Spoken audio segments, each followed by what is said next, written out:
Bonjour tout le monde, j'espère que vous allez bien. Aujourd'hui on va faire juste un petit point très rapide sur le Bitcoin. Je vais vous parler de trois quatre monnaies que je trouve vraiment très intéressantes, où il y a moyen de faire du gros potentiel. On va voir ça ensemble. Alors, sur le BTC, vous vous souvenez, j'avais dessiné ce canal baissier qui était encore probable. Donc là j'avais dit que en fait on aura une confirmation de validation une validation de sortie ici. Et bien en fait là on l'a fait, tout simplement on est venu rebondir dessus, donc ce canal pour l'instant ne nous sert plus à rien, donc on peut le dégager. Et tout simplement le trade se déroule parfaitement. Alors là il y a deux choses, soit on casse le canal et on vient l'élargir de cette manière là par exemple, en prenant ces points là, ce serait tout à fait cohérent. Ah zut, voilà, ça fait perdre du temps. Donc et on pourra aller sur ce point là. On va voir, hein. Ou alors on reste à l'intérieur du canal, on fait une sous-vague et hop, on vient chercher ça. D'accord? Donc voilà ce qu'il y a à dire sur le Bitcoin pour l'instant. Pas grand chose, tout se passe même super bien, hein. J'ai tout ce que j'avais dit là sur la première vague, j'avais dessiné ça à partir de la première vague, tout se passe bien. Donc on est plutôt satisfait. On va aller sur. Alors là il y a plusieurs trucs qui nous intéressent. Il y a. Ah, pardon. Hop là voilà. Il y a IOTA, on va commencer par IOTA parce que vraiment il est bon. Alors IOTA, ici on voit qu'on fait un pullback, donc il y a un bottom en fait ici. Hop, on part en vague 1, vague 2, vague 3 qui sera certainement sur le haut du canal. Et ensuite une vague 4 qui va chercher ce canal là qui j'espère va le casser. Et nous emmener certainement ici ou ici. Ah oui, tiens, je voulais parler d'un truc sur les vagues d'Elliott. Il y a un mec qui m'a dit oui, mais tu parles de 5 étendues et sur Elliott j'avais mis mon truc comme ça en fait. Il me fait mais c'est impossible, machin. Ouais, je vais lui répondre et puis comme ça aussi vous allez pouvoir comprendre. Parce qu'en fait une vague 5, quand elle est étendue, c'est-à-dire qu'elle elle peut pas dépasser la vague 3. D'accord? Quand je fais un graphique comme ça, c'est évidemment que la vague 3, parce qu'on ne peut pas gérer l'impulsion des prix, c'est que la vague 3 par exemple serait venue se poser ici et notre 4 ici ou là par exemple. D'accord? Donc quand je fais ça, c'est pour pas déplacer tous les points à chaque fois, mais c'est pour vous dire potentiellement on peut arriver ici ou là. D'accord? Donc c'est pour ça, je dis ça histoire que les choses soient claires. Après dans les Fibos, ce que je lui répondais en fait, c'est que il y a des exceptions aussi dans les Fibos. Les vagues 5 c'est assez rare étendues. Pourquoi? Parce qu'en fait c'est des vagues de prise de profit. Et ces vagues de prise de profit, bien évidemment, en général, elles sont courtes. Ok, elles dépassent la 3 légèrement et on prend nos profits. Mais il se peut que tout simplement, il y ait des investisseurs, ça m'est arrivé plusieurs fois de voir ça d'ailleurs, des investisseurs rentrent au moment où toi tu te dis ouais je vais prendre mes profits, puis en fait tout d'un coup, boum, tu vois, et t'as une montée de prix. Et aussi des fois, il y a des exceptions dans les lyotismes. Par exemple, on peut faire des running flats. J'ai déjà vu une vague 5 qui était quasiment, enfin elle était égale en fait, mais elle était légèrement supérieure à la 3. Donc ça c'était très rare, c'était pendant la bulle. Et les gens s'excitaient tellement sur le Bitcoin que c'était voilà quoi. Mais sinon évidemment, si tu as une vague 5 qui est plus grande que la 3, c'est que tu t'es planté dans ton calcul de vague, tout simplement. Donc voilà, c'est ce que je voulais dire pour répondre.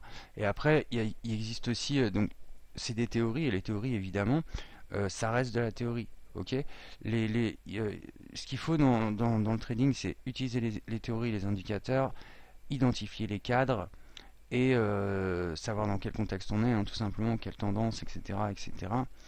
Et avoir de la souplesse, parce qu'il faut savoir bouger sur les cours. D'accord? Il faut savoir s'adapter.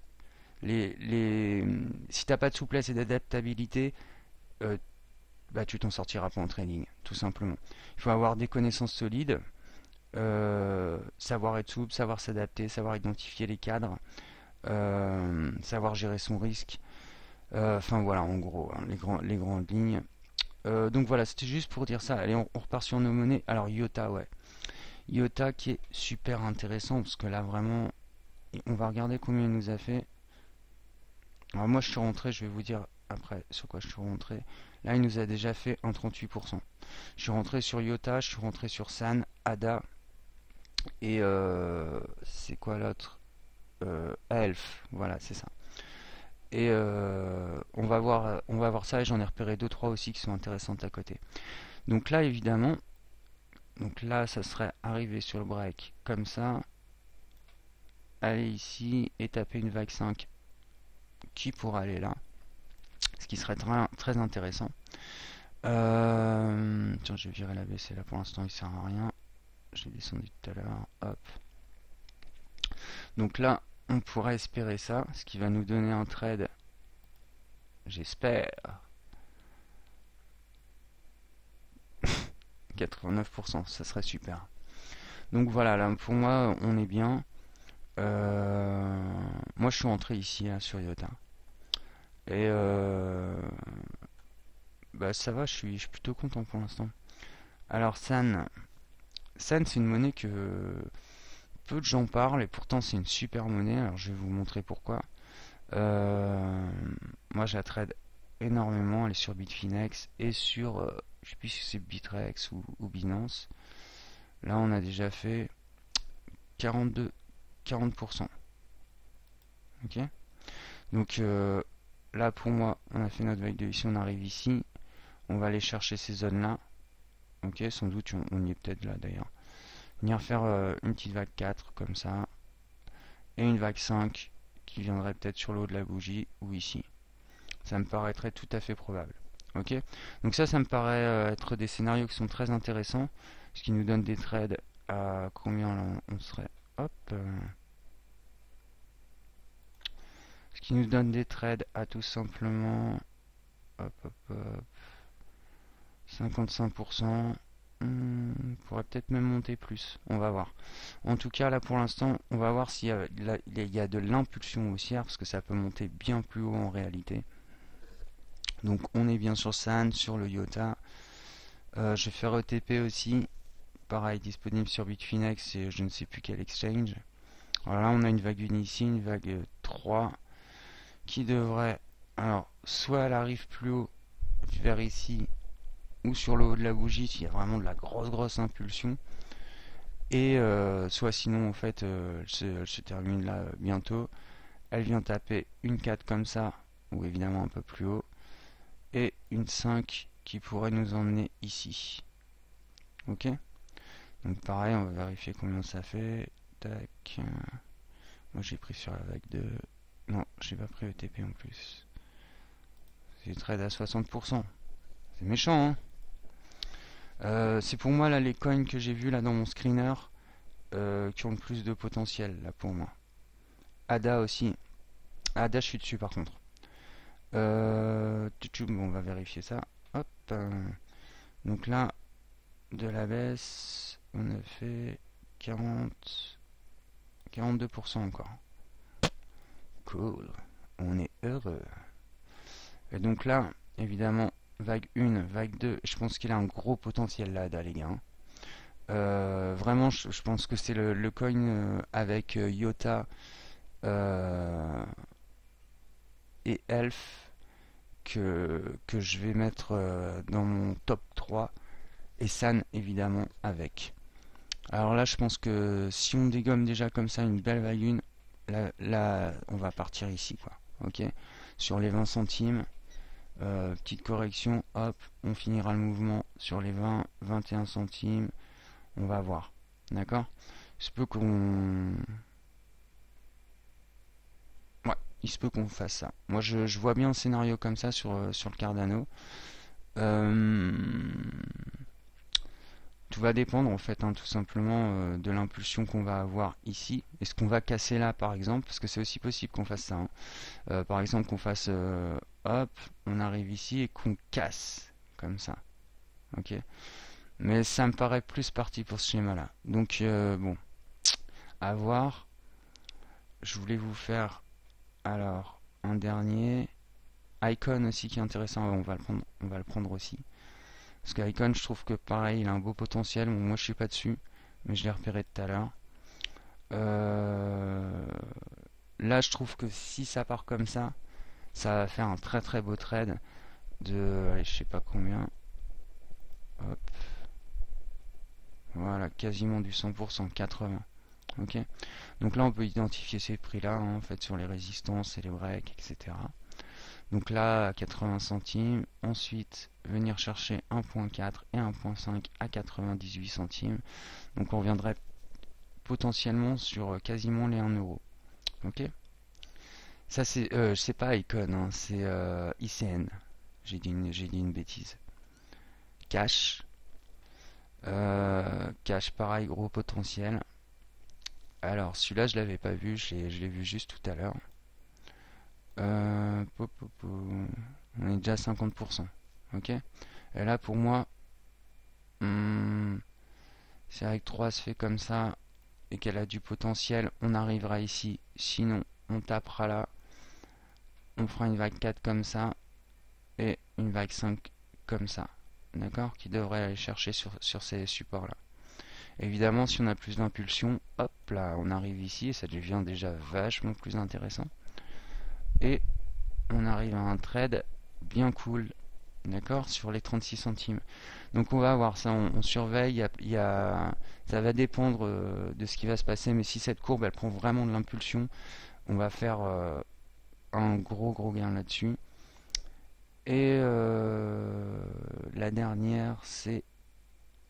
Ah ouais, ZRX aussi, je vous la montre aussi vite fait. Je pense qu'il y a un gros potentiel là-dedans. Ok. Je pense qu'il y a un potentiel où on part là, hop, on arrive ici aux 87 centimes. On décolle même, à mon avis, sur les 1,35. Voilà, je pense qu'on peut faire 1,40 sur une monnaie comme ça. Donc un trade de 139%. Yeah man. ZRX. Alors Elf, celui-là je suis dessus.